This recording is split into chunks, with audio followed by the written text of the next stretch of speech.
ദൈവനാമത്തെ എത്ര പേര് ഇന്ന് പകലിൽ ക്രിസ്തുയേശുവിൽ സന്തോഷമായിരിക്കുന്നു? എല്ലാവരും ക്രിസ്തുയേശുവിൽ സുഖവും ശുഭവുമായിരിക്കുന്നെന്ന് വിശ്വസിക്കുന്നു. അല്പനേരത്തെ ചിന്തയ്ക്കായിട്ട് അപ്പോസ്തല പ്രവൃത്തികൾ 16:25 ഇങ്ങനെ വായിക്കുന്നു. അർദ്ധരാത്രിക്ക് പൗലോസും ശീലാസും പ്രാർത്ഥിച്ച് ദൈവത്തെ പാടി സ്തുതിച്ചു.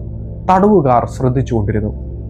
അതെ, ഇന്ന് പകലിലും നിങ്ങളോട് സംസാരിക്കുവാൻ ആഗ്രഹിക്കുന്ന വിഷയം സ്തുതിയെപ്പറ്റി തന്നെയാകുന്നു. കഴിഞ്ഞ ദിവസവും നമ്മൾ ചിന്തിച്ചത് സ്തുതിയെപ്പറ്റി തന്നെയാകുന്നു.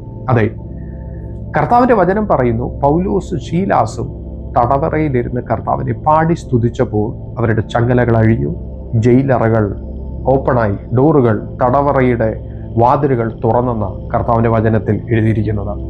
അതെ, എന്നെ കേൾക്കുന്ന ദൈവ ഇതിലെ നിങ്ങളും നിങ്ങളുടെ പ്രതിസന്ധിയുടെ മുമ്പിൽ സ്തുതിക്കുവാൻ റെഡിയാണെങ്കിൽ അത് തടവറയ്ക്ക് സമമായിട്ടുള്ള വിഷയമായിരുന്നാലും സ്വതവേ തുറക്കുവാൻ പോകുന്നു. അതെ, വിശ്വസിച്ചാട്ടെ, അസാധാരണമായ ദൈവപ്രവൃത്തികൾ നിങ്ങൾ കാണുവാൻ പോകുന്നു. സ്തുതിക്കുവാൻ തീരുമാനമെടുത്തിരിക്കുന്ന ദൈവമക്കളെ, സ്തുതി സ്വഭാവമായിരിക്കുന്ന ദൈവമക്കളെ, നിങ്ങൾ അഭിമുഖീകരിക്കുന്ന ഏത് വലിയ പ്രതിസന്ധിയായിരുന്നാലും നിങ്ങളുടെ ജീവിതത്തിൽ മാത്രമല്ല സ്തുതി കൊണ്ട് വിടുതലുകൾ നടക്കുവാൻ പോകുന്നത് സമീപത്തുള്ളവരുടെ, അതെ, നിങ്ങളുമായി കണക്ട് ചെയ്തിരിക്കുന്ന ചില വ്യക്തികളുടെ ദൈവപ്രവൃത്തിക്കും നിങ്ങൾ കാരണമായി തീരും. അതെ, സ്തുതിക്കുന്ന നിങ്ങൾ കാരണമായി തീരും. വിശ്വസിച്ചാട്ടെ. ഇവിടെ എന്താ സംഭവിച്ചത്? കർത്താവിന്റെ വചനം എഴുതിയിരിക്കുന്നു, പെട്ടെന്ന് വലിയൊരു ഭൂകമ്പമുണ്ടായി, കാരാഗ്രഹത്തിന്റെ അടിസ്ഥാനം കുലുങ്ങി, വാതിലൊക്കെയും തുറന്നുപോയി, എല്ലാവരുടെയും ചങ്ങല അഴിഞ്ഞു വീണു. അതെ, 2 പേരുടെ ആരാധന മുഖാന്തരം മറ്റുള്ളവരുടെ ചങ്ങലകൾ അഴിഞ്ഞു, അവരുടെയും അടയപ്പെട്ട വാതിലുകൾ തുറന്നെന്ന്. ബന്ധിക്കപ്പെട്ടിരിക്കുന്ന ചില വ്യക്തികൾക്ക് വിടുതലായി നിങ്ങൾ മാറുവാൻ പോകുന്നു. സ്തുതിക്കുവാൻ തീരുമാനമെടുക്കുന്നെങ്കിൽ, സ്തുതിക്കുവാൻ തയ്യാറാകുന്നെങ്കിൽ, സ്തുതി ഒരു സ്വഭാവമായിരിക്കുന്ന ദൈവമക്കളെ, വിശ്വസിച്ചാട്ടെ, നിങ്ങൾ മുഖാന്തരം ചില ദൈവപ്രവൃത്തികൾ നടക്കുവാൻ പോകുന്നു.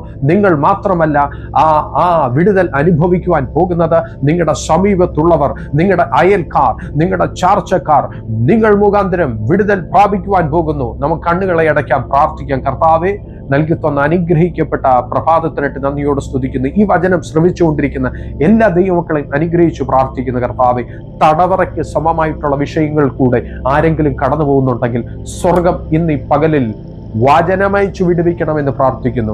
അവർക്കായി ചില വാതിലുകൾ സ്വതവേ തുറക്കട്ടെ, ചങ്ങലകൾ അഴിഞ്ഞു മാറട്ടെ. ചില ബന്ധിക്കപ്പെട്ടിരിക്കുന്ന ചില വ്യക്തികൾ യേശുവിന്റെ നാമത്തിൽ ഇന്ന് ഈ പകലിൽ സ്തുതിക്ക് മുമ്പാകെ അവരുടെ ചങ്ങലകൾ അഴിയട്ടെ, അവർ സ്വതന്ത്രരായി തീരട്ടെ. സ്വർഗം തുറന്ന് പ്രാർത്ഥനയുടെ നന്ദി. സകലമാനുമത്വം കർത്താവിന്. ഞങ്ങൾക്ക് ആ ജീവൻ തന്ന യേശുവിൻ നാമത്തിൽ തന്നെ. ആമേൻ.